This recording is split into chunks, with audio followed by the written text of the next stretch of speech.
the banks of the River Tyne. Take me home to the place that I call mine. It's a place I love best, 'cause it's better than the rest. Take me home to the banks of the River Tyne. There's lights that burn so brightly, in the northeast sky they shine. From the place that Geordies worship, where legends wear number 9. You can travel right round the world, even meet the Pope in Rome. But nothing beats the feeling of when you come back here to home. No matter how life changes, we'll never be far apart. The northeast always home, and it's always in your heart. Take me home to the banks of the River Tyne. Take me home to the place that I call mine.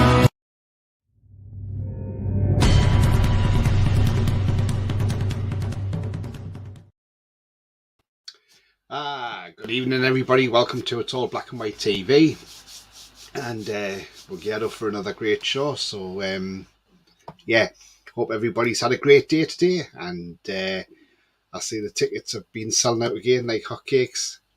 We really need a bigger stadium, don't we?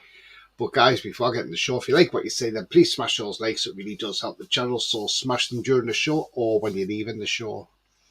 Also, if you're brand new to the channel, then hit the subscribe. Free to do so, helps the channel grow, and that bell notification will tell you when I'm live, have a pre-record of any upcoming shows.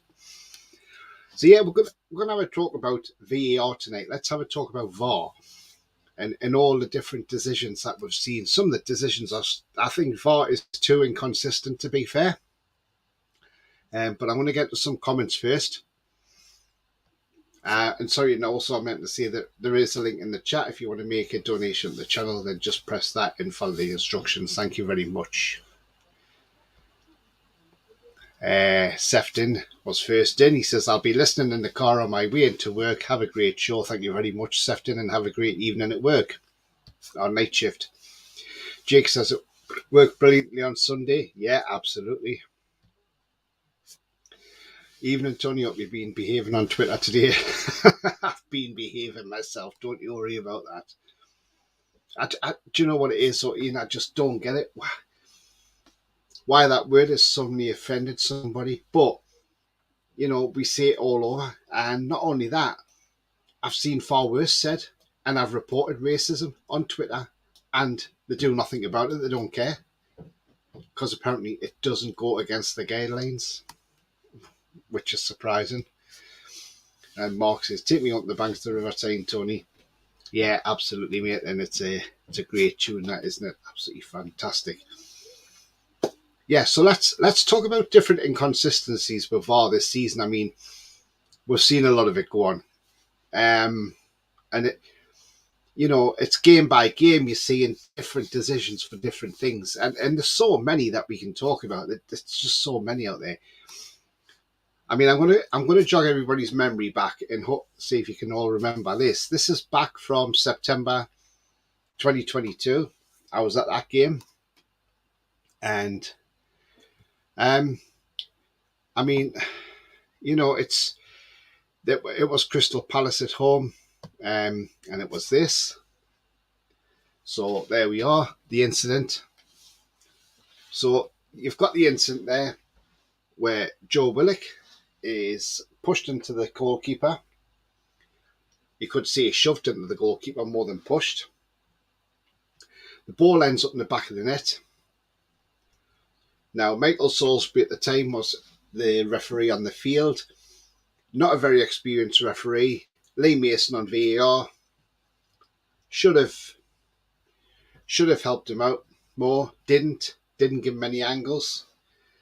And if he'd saw that angle from side on, there would have been a different outcome, because you would have seen that Tarek Mitchell pushed Joe Willock into Gaeta, and that would have resulted in one of a few things. First of all, you could have just give the goal and no further action, or you could have give a penalty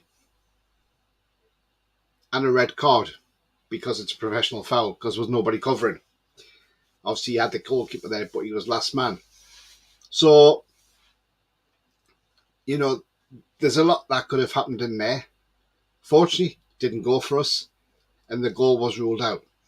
And that was on a day when West Ham had a goal ruled out. I think it was against Chelsea. And the Premier League apologised. Well, the PMGOL apologised afterwards to say, "Oh, sorry, we got that wrong."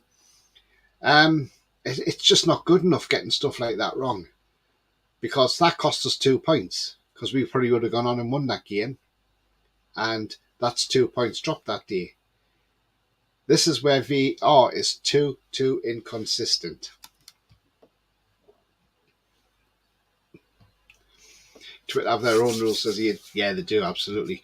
I mean, that's the thing with VAR. There's just too much inconsistency with it. Now, you'll remember as well back in August when we played away to Liverpool, and that was Isak's debut, if you remember, and so I'm going to bring this up as well. I know I'm bringing a lot of like our stuff up, but I'm just going to go through different inconsistencies of VAR here. So here's this picture. So this is the Isak second goal that was disallowed, and he's battling there with Joe Gomez. Now, yes, he's slightly ahead of Gomez, but is Isak actually offside? Now, if you look at them line, if you look where the red line is, there is no way Isak's offside. He's onside, because Joe Gomez's foot is actually playing Isak onside. So, but the piss poor excuse we got about this from the officials was, "Oh, we couldn't tell whose shadow was who." What a load of crap.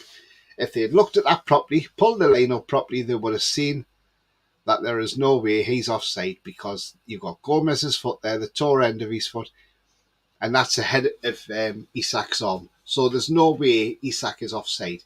That is a goal that should have stood. If that goal had stood, we'd go on and win that game against Liverpool without a shadow of a doubt. Because at 2-0, there is no way Liverpool were coming back from that. So that's the other side of that one. Join in the chat and get your thoughts on what you're thinking so far about VAR. Is there too many inconsistencies? Does VAR need to be changed? Do let me know in the chat. So yeah, so as you saw in that one there, he's clearly, if the line was drawn up from the toe end of Gomez's foot, it's actually playing Isak onside. So why didn't they do that? Oh, let's have a look. Because it's the Big Six. It's Liverpool. They don't want to say anything against Liverpool. And it's at Anfield. And they don't upset Jurgen Klopp. Well, I'm sorry. That's a load of crap. Because at the end of the day, that was a goal that was perfect. A perfect goal that was ruled out. And, I mean, we saw it with the Man City game, didn't we? With Man United, when Rashford was involved. Yes, he didn't touch the ball. But I think he was interfering with play. That allowed Man U to get that second goal and win the derby. But that shouldn't have stood, that goal, because Rashford was in an offside position. So I just don't understand that. It shouldn't have stood, to be fair. Now, the next thing I want to highlight is, I mean, this is not Newcastle players at all. This is to do with a team we all don't like, Man United. Right. Now then. So this was Sunday. And this was Casemiro being sent off for the second time within a month. And now faces a 4-game ban. For that tackle on Alcaraz of Southampton. Yes, it studs up. Clearly studs are up. And yes, it is a red card. All day long. And I think as soon as he saw the red card, he knew straight away that he was off. That is a red card all day. Now then, if that is a red card, then how comes this one was never given as a red card? Sabitzer of Man United again against Leicester this time on Wout Faes. Now look where his foot is. His foot is a hell of a lot higher than where Casemiro's foot was. But again, the inconsistency of VAR. They deem that no further action. But then that one, that's a lot lower down, gets a red card. I don't get it. If you're going to give a red card for this one, surely that's going to be a red card, in my opinion, because he could have broke the guy's knee. He could have ended his career. This is what I'm saying. VAR is just far too inconsistent, and something needs to change, and something needs to change drastically. Because if that's not a red card, but that is a red card, what is the difference? There's no difference. They're both above the ankle, but that one looks worse than the Casemiro challenge, to be fair. And yeah, again, VAR, not fit for purpose in my eyes. I'm just going to grab some comments here. And Ian says, I have never understand VAR. Different refs have different views. I don't even bother trying to understand. That's the thing, Ian. It's, is it time that ex-professionals were on the screens of VAR rather than these referees? Because to be fair, there's too much inconsistencies. Toon fan, thumbs up. Thank you very much, mate. Davey says, evening, Tony. Evening to you, Davey. I hope you're well, mate. Lee says, evening, Tony. How are you keeping? Yeah, absolutely fine, mate. Thank you very much indeed. And nice for you to join us. And Ian says, both are red.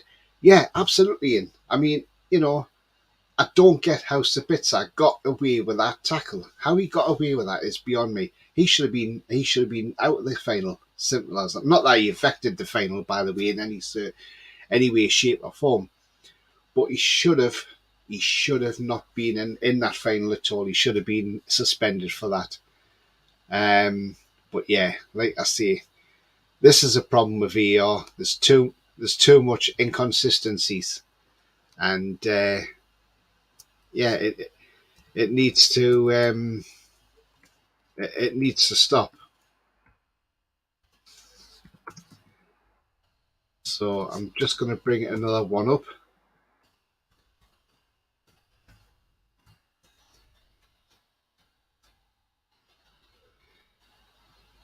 Now,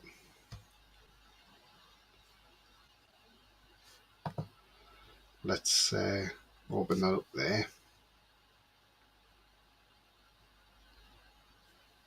Right.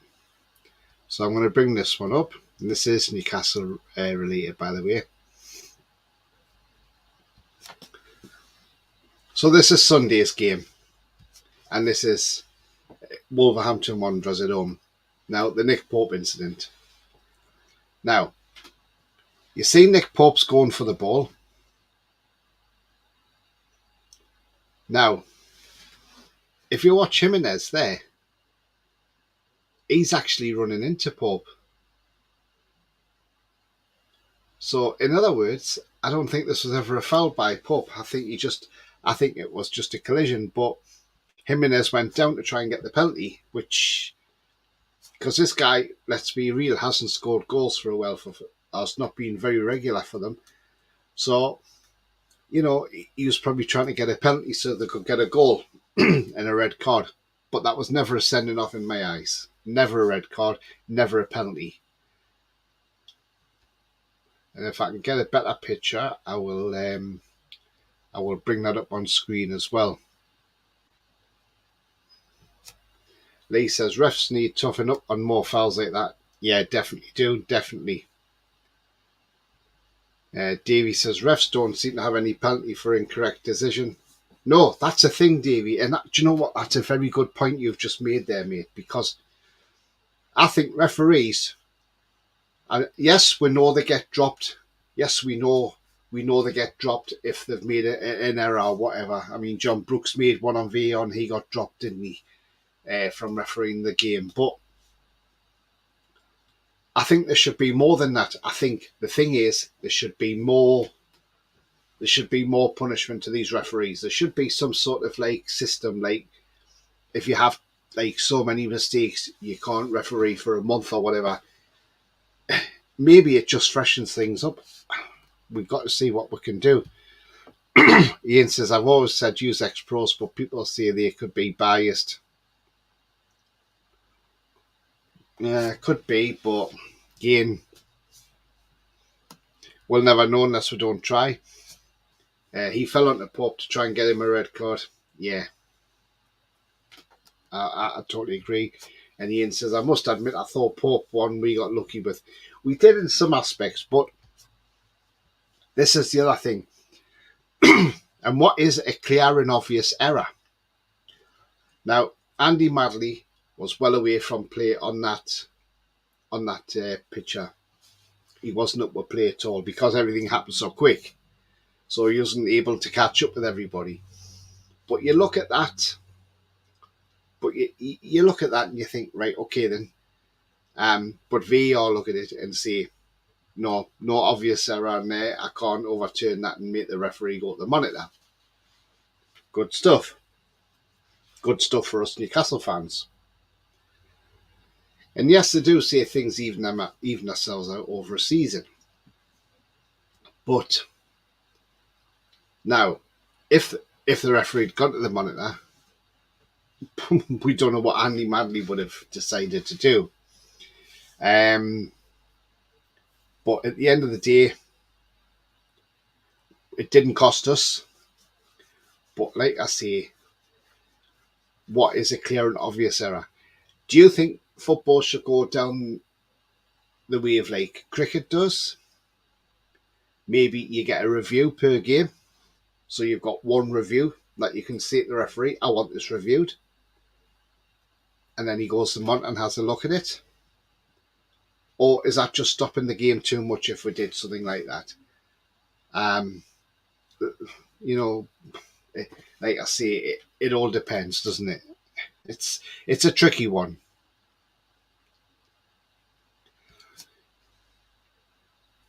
Davey says he still got his paycheck dropped, didn't do it for me. Yeah, absolutely.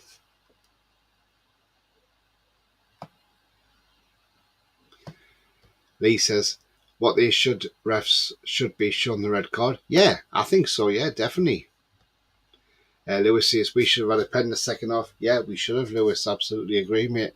That's probably why it didn't get given, because of the first half. Ian says, we should have had a pen for tug on Shaw in the second half. Yeah. And then Neves wasn't happy with Shaw. Well, it wasn't Shaw's fault, because he was trying to get in the box. You know, it's just... He bundled Semedo over, but that wasn't a foul because he got in the way of Shea. That's why the ref didn't give a foul. But I mean, you know, we've got like Dermot Gallagher. He's now saying that apparently the Pope shove was a penalty and it was a red card. And I thought, well, no, it wasn't. You know, it wasn't a red card. And then, not only that, you've got then Sue Smith, who's a Scouser, ex-woman's pro. She's saying, oh yeah, Pope should have seen red for that. Well, yeah, she's going to say that, isn't she, being from Liverpool? And I've got another picture here.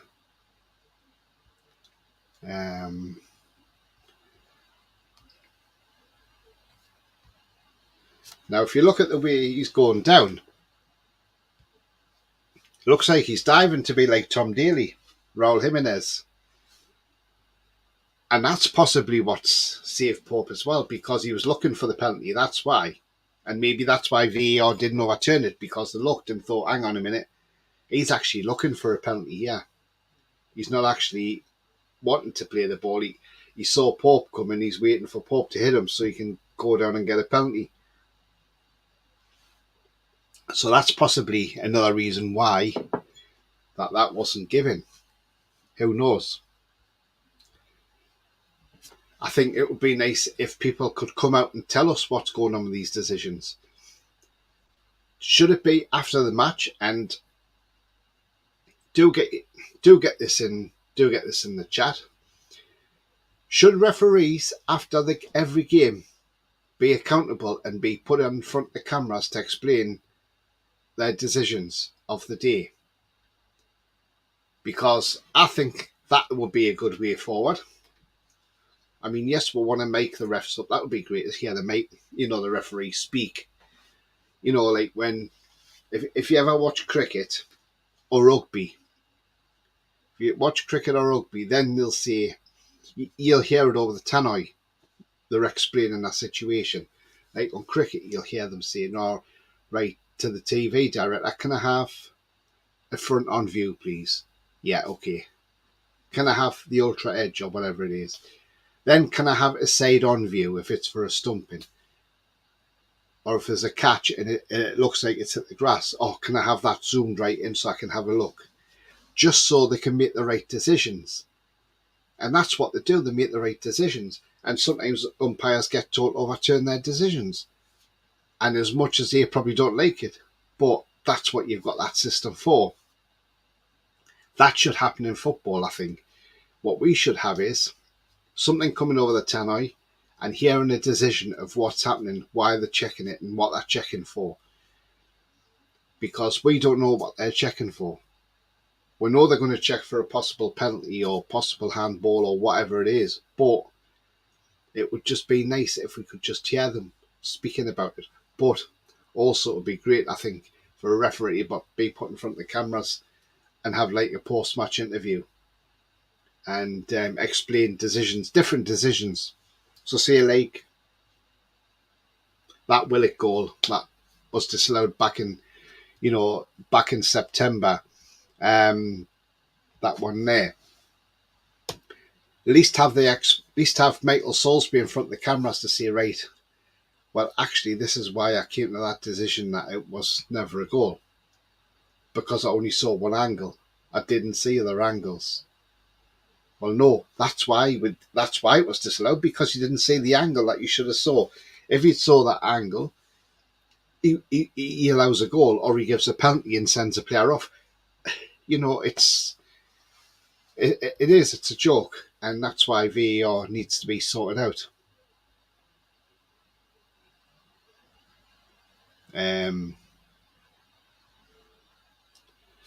Davey says, we always have a problem with bad decisions. Do what's best. Back to where we were over. Yeah, definitely. But then you see VAR in the World Cup and it works so brilliantly. And it's like, so why isn't it working in the Premier League? Is it because of the standard of refereeing in our country? Because our referees are shocking, let's be honest. Lewis says, everybody under the sun hate Newcastle now because of the ownership and that. Yeah, but they shouldn't have to. So what's best, says Davey? That's the thing, Davey. What is best? Is it having the referee explain his decisions? Who knows? Lewis says, if that's the case, then if he's trying to get a penalty, is that not a yellow card for simulation? Should have been. And this is the other problem as well with referees. When you see players go down easily and they say, no penalty, and even VAR says no penalty, why isn't that player getting a yellow card for diving? Why aren't they clamping down on that? Because the more you do that to players, the more they're not going to do it. Because if they dive 10 times in a season, they're going to be banned. Because they're going to have that 10th yellow card. So why on earth are they going to do it? Plus, if you book a player for simulation, they've then got the tightrope of making sure they don't get a second yellow card and get sent off. Lee says, so funny when Tyson Fury called Simon Jordan a sausage. Did he hear that on TalkSport? I didn't hear that, but I'll have to see if I can catch that somewhere. Brilliant. Davey says, I agree, ref should explain. Yeah, definitely. There should be a post-match reaction, like Eddie Howe does, like Jurgen Klopp does, like Arteta does, like any manager does. They come in front of the cameras and they explain, oh, but we didn't do well today, or yes, we did very well, and we changed it this, and we tweaked that, and done this, and, and that should be the same with referees. They get paid enough money, so why can't they? Everybody should be accountable, says Davey. Yeah, I totally agree, Davey. There should be. Ian says they should do what they do in rugby. Yeah, I totally agree, Ian. Like the TMO, if it works well in rugby and it works well in cricket, and so let's bring it in. Let's get it in. It just seems to be that the Premier League are frightened of having the referees mic'd up or having it explained. So is that because they're hiding stuff? Who knows?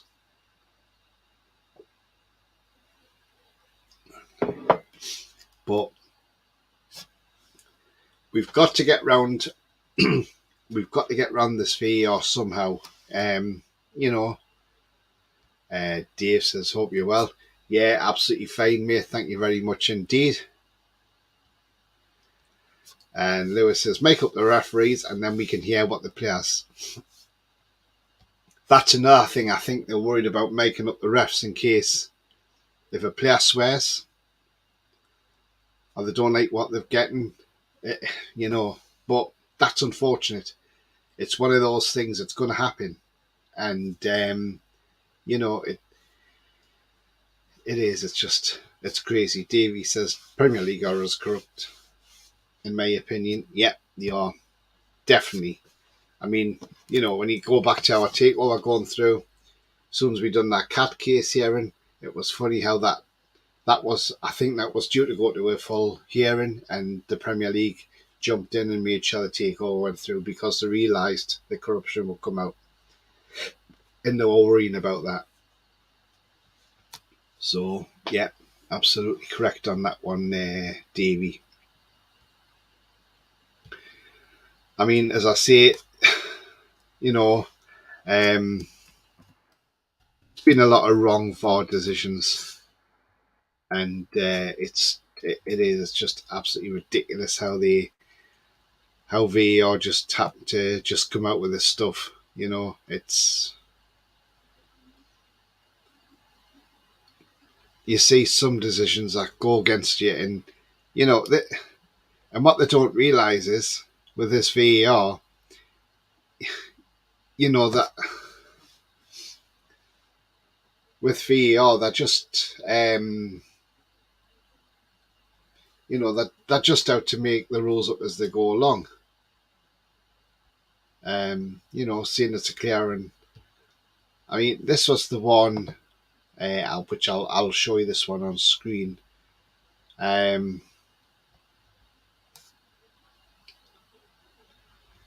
So I'll just pull this up on screen now.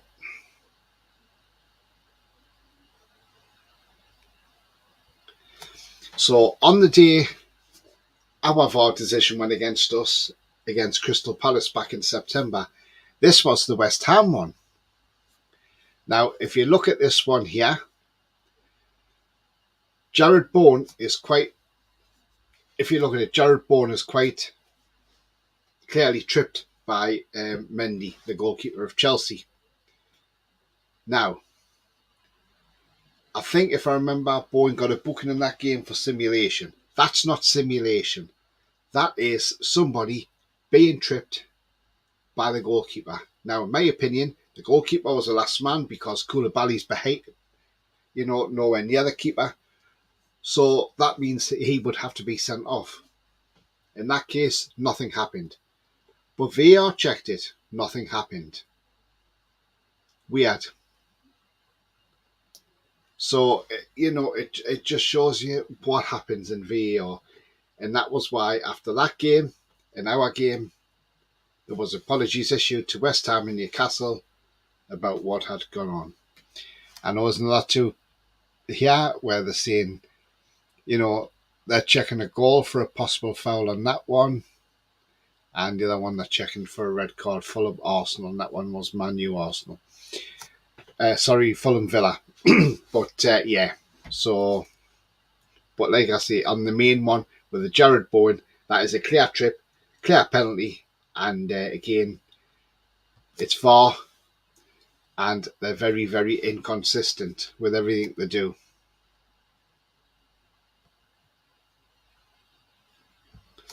Lewis says, make up the refs and you can hear what the person is saying to the players and respect the referee because they have no respect for referees.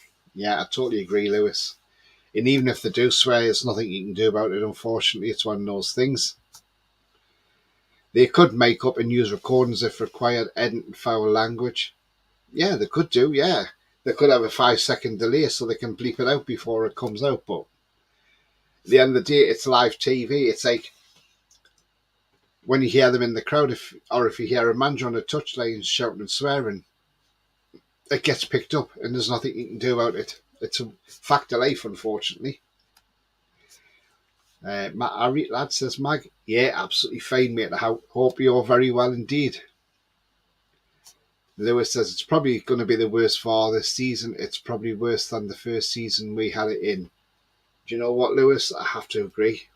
Because, like I say, VAR decisions, they just don't seem to be justified, half of them.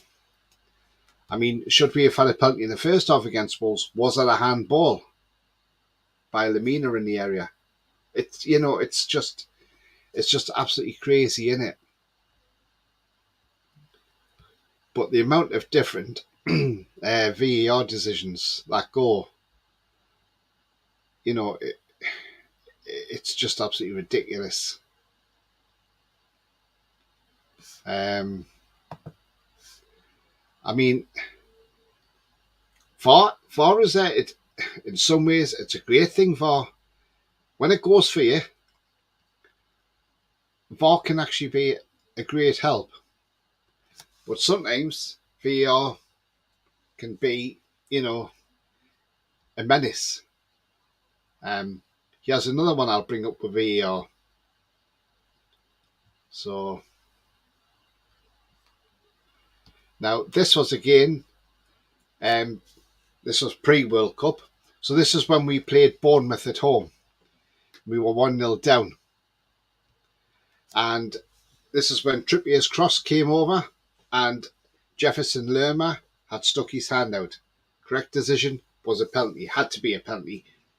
Couldn't get away with that one. As much as he tried to see, he didn't touch the ball. It's clearly see there that the ball was handled by, Lerma, and the correct decision. We got the correct decision that day. We got a penalty. Thankfully, Isak put in the back of the net, and we got a 1-1 draw against Bournemouth. But yeah, again, that's where VAR is great. Because before that, if there was no VAR, that wouldn't have been given as a penalty. That would have just been play on. So, while sometimes we don't really like the VAR, but it does have its advantages. And it had a disadvantage that day when we got a penalty. So I'm just going to get into some comments. I don't mind the swearing, the rules are for the walk. Yeah, absolutely. Lewis says it's like they're checking the club badge. Do you know what, Lewis? You're not far wrong, mate. You're not far wrong. Mag says, night shift beckons low. Oh, dreaded night shift, mate. I'm glad I don't work night shift. I'm glad I do just day shift because I tell you what, I couldn't do night shifts. Ian says, nothing wrong with VAR. It's the people working it. Exactly that, Ian. That is exactly the answer I've been looking for. Yeah, it is. It's not the VAR. It's the people who are using the system. The people who are using it are not as great at using that system as they should be. And as I say, you go back to the World Cup. You go back to even 2018 in the World Cup. That VAR was used very, very well in the World Cup in Russia. And it was used nice in Qatar as well. But,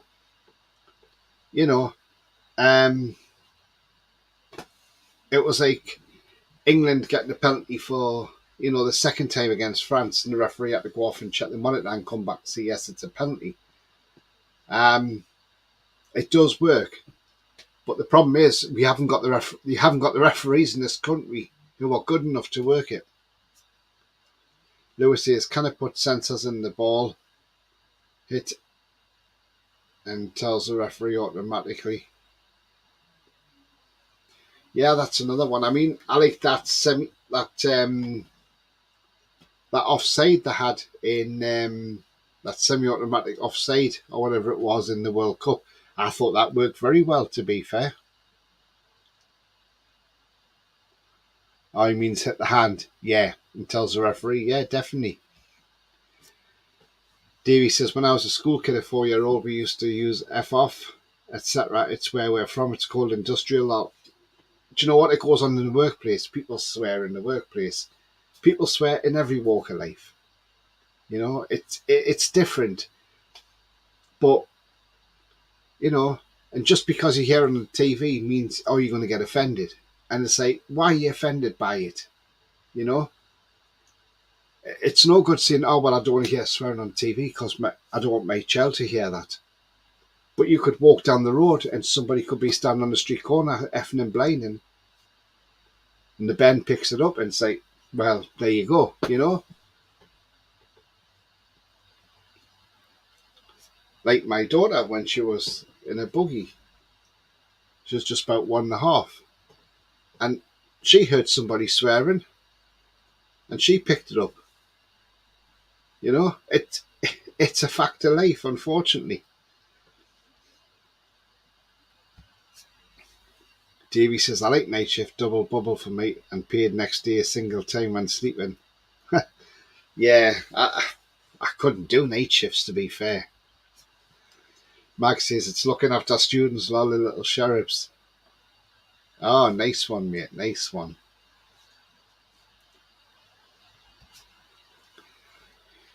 Lewis says, I even had a teacher swear at school. Exactly, Lewis. Do you know what I mean? You're never going to stop it, that's the thing. But there's too much PC brigade these days, too much political correctness, and that's the problem. Like, you know, you can't blatantly go out and say, oh, that's a he or that's a she. You know, you've got to be gender neutral in all this. And it's just like, do you know what's the world coming to? Lee says, it's everywhere you go, mate. Yeah, absolutely. I could walk out the house, I could go down the shop, I could go to Sainsbury's, and I could probably walk around there and you'd probably hear somebody at least say one swear word. It's just life, unfortunately. Like bloody BBC with Gary Lineker. Again, I think the BBC scored an own goal there, dramatically scored an own goal. You know? Yes, okay, what he said on Twitter, probably shouldn't have said it. But sometimes some people don't think that way and they just think, oh, that's how I feel. I'm gonna write it down, I'm gonna stick it out there.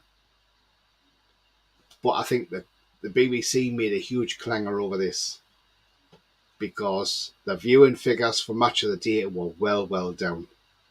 They had lots of complaints about it. And to be fair, I didn't think it was great, the Match of the Day, in all honesty. So the BBC have sort of shot themselves in the foot there. And yeah, definitely. But I mean, you know, it's great we can have these debates about VAR and how it's used and, you know, but I mean, who should be in charge of VAR? Should we have ex-players doing VAR, or should it be actual referees? But then if the referees are not good enough, give the ex-players a go. Give the likes of Shearer a go. Give the likes of Ian Wright a go. And see how well they do. It's not like we're going to have Alan Shearer on VAR duty when we're playing, say, Liverpool or Man United. It's never going to happen. So, you know, it's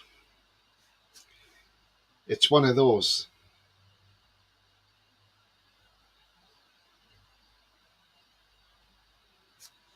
Davey says, I don't care about all this gender shit. If you're a good person, that's all that matters. Exactly. Exactly at the end of the day.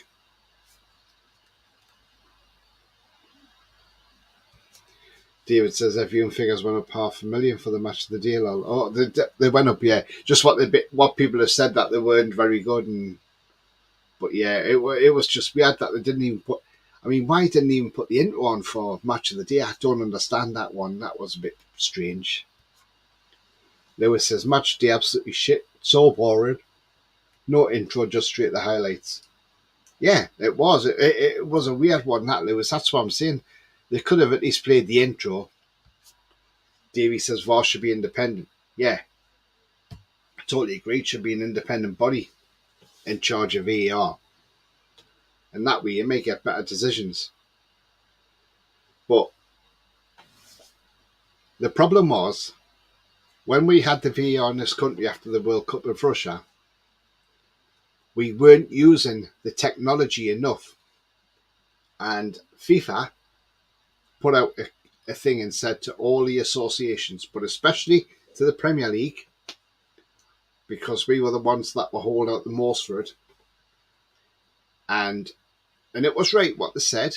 I think it come from Pierluigi Collina, the ex-referee, who, by the way, was a fantastic referee, as we all know. And he went to the Premier League and he said, look, you've got monitors on the pitch side. Why aren't you using them?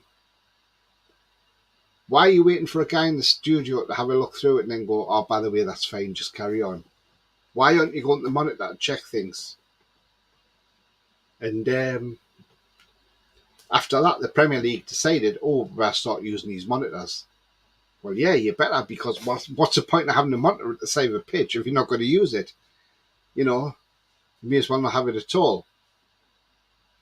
So since then, we've gradually seen more and more use of these monitors. But are we seeing the use of these monitors enough, or should there be more use of these monitors? That's the thing.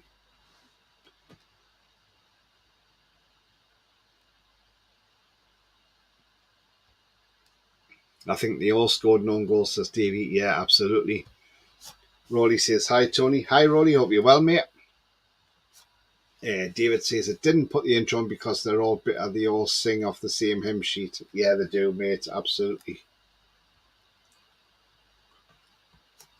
Lewis says it'll be a bit different if Alan Shearer was in VAR in charge of Newcastle versus Southampton. It would be, wouldn't it? He wouldn't do it. That's the thing. They wouldn't allow him. It's a bit of a waste of time, the money, the pitch side monitor, if we're not using it. Yeah, that's the thing, Lewis. But now we are using it. It's even better now, but it's being used. But VAR is always going to have this scrutiny around it, unfortunately. Lewis says possible penalty to Man City. Oh, there we go. VAR check. I'm talking now. Monitors can be manipulated by showing only angles they want. That's the thing, Davey. And the thing, and he also says Shearer disappointed me over the Lineker. Yeah. They're all going to back him, though, aren't they? Nell says, big ups, Tony boy. Big up to you, Niall. And pen to Man City. Yeah. I mean, that's the thing, Davey. You're talking about this one, the angles. I mean, again, when you look at this one from Willock back in September, yes, if the referee had seen the angles, then it may well have been a different matter. But I don't think the referee got that side-on view. I think he got the front view. And all he saw was Willock going into the goalkeeper, and he thought, right, that's a foul on the goalkeeper, and the goal has to be disallowed. But if you were shown all the official angles, all the possible angles, then he could have said, oh, hang on a minute. Actually, no. He's been pushed, because Willock's been pushed into the goalkeeper there. So what do I do? Do I say that the goal stands? Or do I call a penalty and send off Tyrick Mitchell? It would have been a simple decision like that for him. and it could have just given him a variety of decisions what he wants to make. But instead,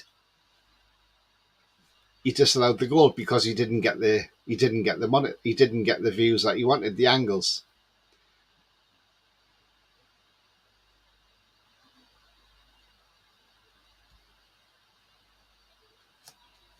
Nell says thoughts on Newcastle could be looking at Dusan Vlahovic, etc. Yeah, I've seen that, Neil. He's a terrific player. I know he hasn't been hot on form lately, but again, you know, it's quality. He could come into the Premier League and do really well. So yeah, it's a one to watch out for. Definitely. Lewis says, even if it takes 5 minutes to get to the station, I'll be happy with that. Do you know what it is, Lewis? I've always said, I don't care how long they're taking to look at that monitor, as long as they come to the correct decision. If it takes them 3 minutes to look at that monitor, to check every single possible angle that they've got, if they can get every single angle and it takes them 3 minutes to come to the correct decision, I don't care. Just add it on at the end of the time, end of the game. Simple as. 1-0 City. Yeah. And I bet it was Haaland who scored the penalty, was it? Because I don't know, because I've not really seen any, not seen what's happening. But yeah, possibly it's Haaland. But as I say, with the VAR, it's just got its ways and means, and you know, something has to be done and something needs to be changed. It needs to be improved because, you know, how are they realising if these referees are clear and obvious errors? But I thought VAR was supposed to be there to help the referee. Yes, we're not asking VAR to re-ref the game because that's not what we're asking for. But give the referee some help. If a referee's nowhere near play and he can't see what's happening, then just say to him on the field, look, I think you might want to just go and have a look and see what you think. It's up to you. You know, you've seen him go over. Go and have a look at the monitor, see how you feel. He can go to the monitor and go, nah, that's not a penalty. Or, oh, hang on a minute. Oh, gosh, yes, that is a penalty. And then he can come back on field, do his screen thing and go, right, there you go, penalty. You know, it would work that way. So, you know, we're not asking it to re-ref, but we're asking it to give the referee some help. And something, you know, we got the goal line technology because that came in after the 2010 World Cup when Frank Lampard's goal was well over the line against Germany. We all remember that. And we saw Neuer pulling the ball back from over the goal line. How nobody else saw that happen is beyond me. How the referee and his linesman didn't see that. And that was when the introduction of goal line technology came in. Because had there been goal line technology, that would have stood that goal definitely. And then they decided to bring VAR in. 2-0 City Haaland again. Wow. They're flying now, aren't they? Lewis, you're ahead of mine, lol, says Rowley. Lee says, too many refs are turning a blind eye. Do you know what it is? That wouldn't surprise me.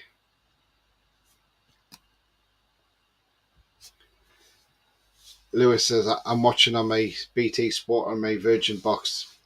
Nice one, mate. Rowley says, yeah, they have to give the ref all angles, not just the ones they want. That's the thing, Rowley. They need to. I mean, they do it in cricket. You look, if you watch the umpire, the third umpire, and you can hear them over the tannoy as well, and they've got a big screen in the ground. So they'll say, I want this angle. Can I have that angle? Can I see that? Can you zoom in on that? You know, just have a good look.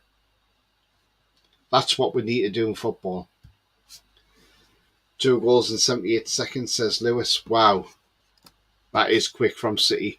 That just blew probably Dortmund away now. There's probably no chance for them now unless City have a dreadful game and then Dortmund come back and win it. But can't see it myself, to be fair. But guys, if you like what you see, then please smash a like. It does help the channel up the search results. Also, if you're brand new to the channel, then please hit the subscribe. Free to do so, helps the channel grow. And that bell notification will tell you when I'm live. have a pre-record or any upcoming shows. So I'm currently at 431 subscribers. So thank you to everybody who's subscribed so far, and 19 away from 450. But yeah, I mean, as I say, it is a total different ball game with VAR now, and that's what worries me with players, because they'll still go in, they'll pull shirts in the boxes, they'll put tackles in the box, and you think, you know, you look at, you know, you look at it and you think, you know, why are you still tackling like that? Just going to some comments.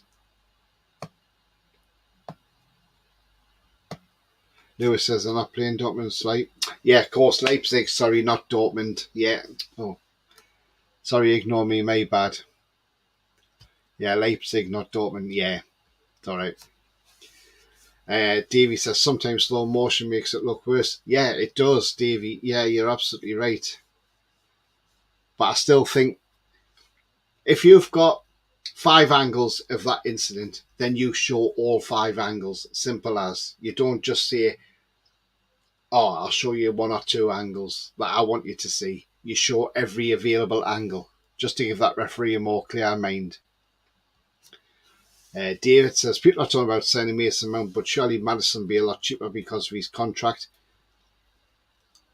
Do you know what? I prefer Maddison over Mount, in all honesty, David. And he's got 12 months left, you know, come summer.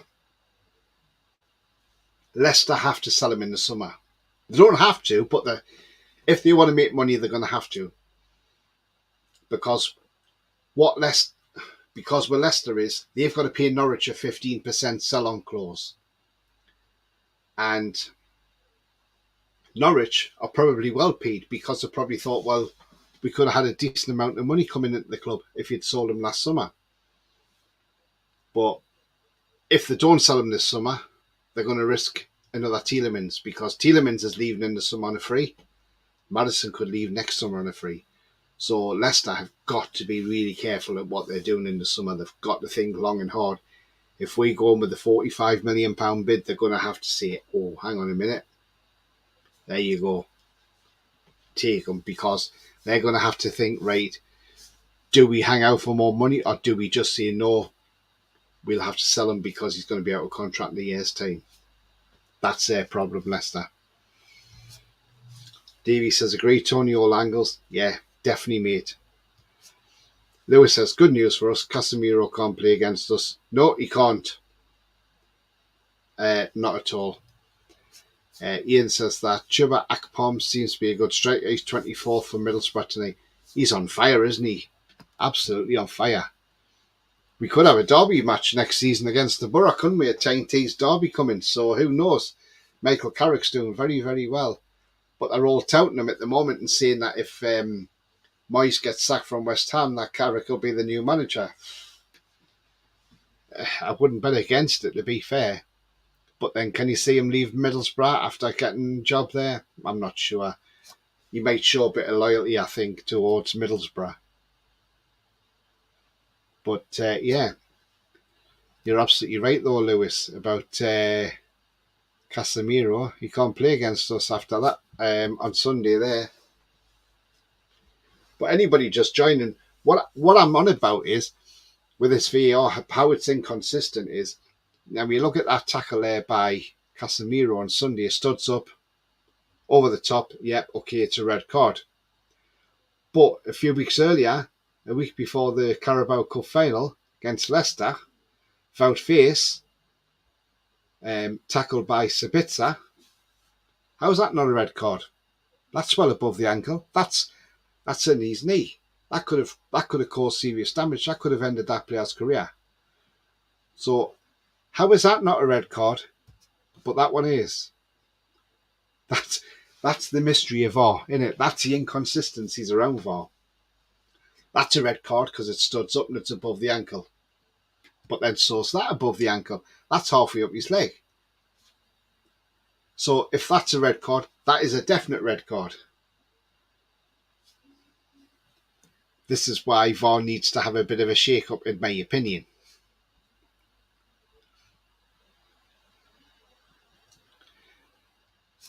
Davey says, need to go, Tony, but thanks for a great show. No worries, mate. Thanks, Davey, and see you later, mate. Have a good evening, mate. Lee says, also some good players out with contract in the summer for summer signings. Yeah, there is. That's the thing. There's some great players out there, and there's going to be a lot of clubs after players. I mean, there's talk about this young kid at Barcelona, Gavi, or Xavi, or however you pronounce him. He's 18 years old. He's worth 70 odd million quid. But he could be leaving there and free in the summer. Now, I know we'd not be the only one in for him, and there'd be a lot of teams in for him. But imagine if we got him. What a player. What a player. Be an absolutely fantastic signing for the club, wouldn't it? But again, we just have to wait and see what happens. But the summer, it's going to be a big summer ahead for us, that's for sure. And we just need to see where we are in the summer. But we do need to strengthen that squad, strengthen that bench up a bit, and get some strength and depth. And that'll hold us in good stead. But it all depends where we finish as well. And depends what kind of calibre player we can bring into the club. But saying that, players should start to be looking at our club thinking, well, hang on, this club's on the up. And, you just think with a couple of top-level quality players in that team, how much further we can be. If you look at Bruno, how much he's brought his qualities to us. I mean, Bruno has been absolutely fantastic. I mean, and remember, with Bruno, this is a guy who joined our club when we won the relegation zone. And without any clauses, so he took a huge risk on his career. Not just on his career as a whole, but also for his World Cup as well. Because he could have, if we'd gone down, he would have been playing Championship football this season. But thankfully we didn't go down and we're playing Premier League football. But, I mean, great respect this guy. And there's rumours that there is a new contract there for him for 200 grand a week. And if that's the case, well deserved for Bruno. Definitely.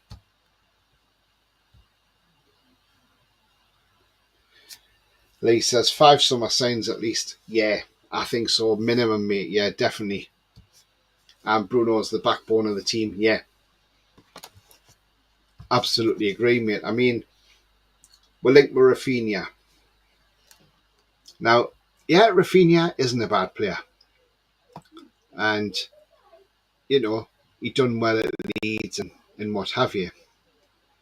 But if you're going to spend 50, 60 million on Rafinha, I would rather look elsewhere. Because I know where I would rather spend my 50 or 60 million, and it wouldn't be Rafinha, it'd be this guy, Moussa Diaby. I would rather have him over Rafinha any day. I think this guy is a terrific player. And,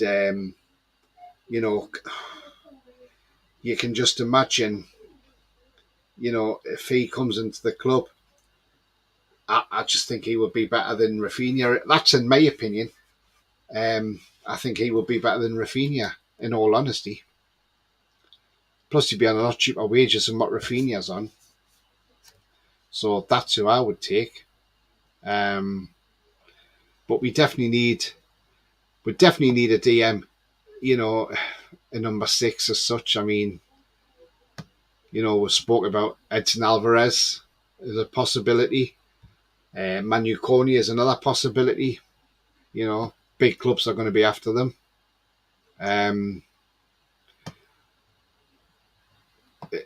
So it's one of those. But whoever comes in will do the job. I mean, even Ruben Neves would be a good sign. He's only going to have 12 months on his contract. So who knows? I mean, could we get this guy in the summer? He can play as a left winger and a striker, Marcus Thuram, and he'd be a free agent in the summer. So again, as Lee said, there are some good free agents out there. He's one of them.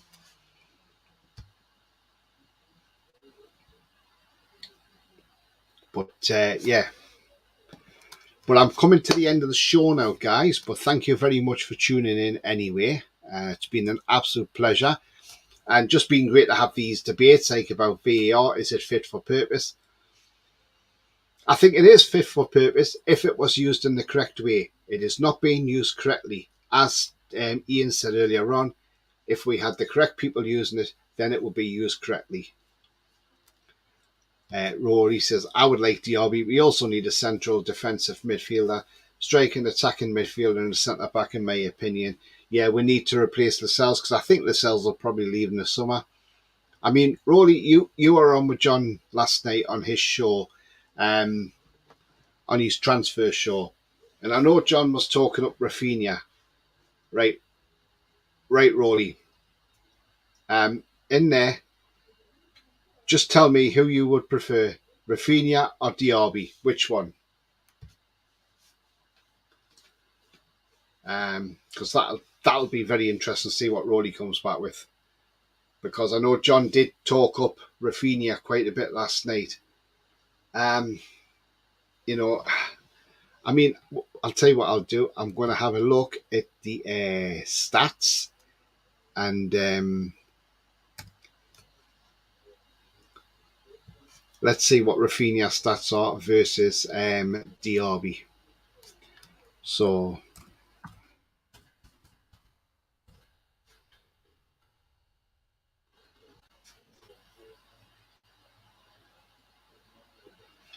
Rafinha's 26. So Rafinha started 14 of 24 games this season.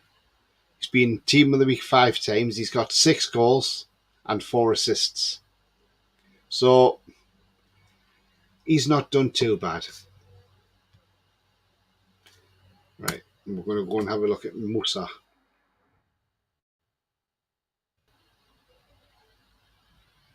When it loads up. There we go.